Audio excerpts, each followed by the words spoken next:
நாடே எதிர்பார்த்து காத்திருக்கும் லோக்சபா தேர்தல் திங்களன்று துவங்குகிறது. முதல் கட்டமாக 2 மாநிலங்களில் 6 தொகுதிகளில் தேர்தல் நடக்கிறது.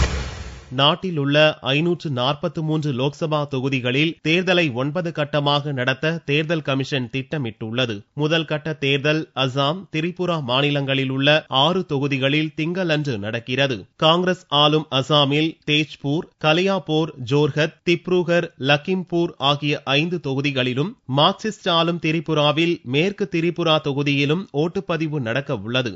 அசாமை பொறுத்தவரை காங்கிரஸ், பாரதிய ஜனதா, திரிணாமுல் காங்கிரஸ், அகில இந்திய ஐக்கிய ஜனநாயக கூட்டணி, AIUDF, அசாம் கண பரிஷத், ஆம் ஆத்மி, மார்க்சிஸ்ட் கம்யூனிஸ்ட், அகில இந்திய ஃபார்வர்ட் பிளாக், சமாஜ்வாடி உள்ளிட்ட கட்சிகளைச் சேர்ந்த 51 வேட்பாளர்கள் களத்தில் உள்ளனர். இவர்களில் ரணி நரா, பப்பன் சிங் கதோவர், முன்னாள் மத்திய அமைச்சர் பிஜோய் கிருஷ்ணா, முதல்வர் தருண் கோகாயின் மகன் கௌரவ் கோகாய் உள்ளிட்டவர்கள் VIP வேட்பாளர்கள் ஆவர். அசாமில் 5 தொகுதிகளில் 8588 ஓட்டுப்பதிவு மையங்கள் அமைக்கப்பட்டுள்ளன. மார்க்சிஸ்ட் ஆளும் திரிபுரா மாநிலத்தில் காங்கிரஸ், திரிணாமுல் காங்கிரஸ், பாரதிய ஜனதா என பலமுனை போட்டி நிலவுகிறது. அசாம் மாநிலத்தில் இந்த முறை உல்பா பயங்கரவாத இயக்கத்தின் எந்த பிரிவும் தேர்தலை புறக்கணிக்கும்படி மக்களுக்கு அழைப்பு விடுக்கவில்லை. இதனால் அதிகளவில் ஓட்டு பதிவாகும் என்று எதிர்பார்க்கப்படுகிறது.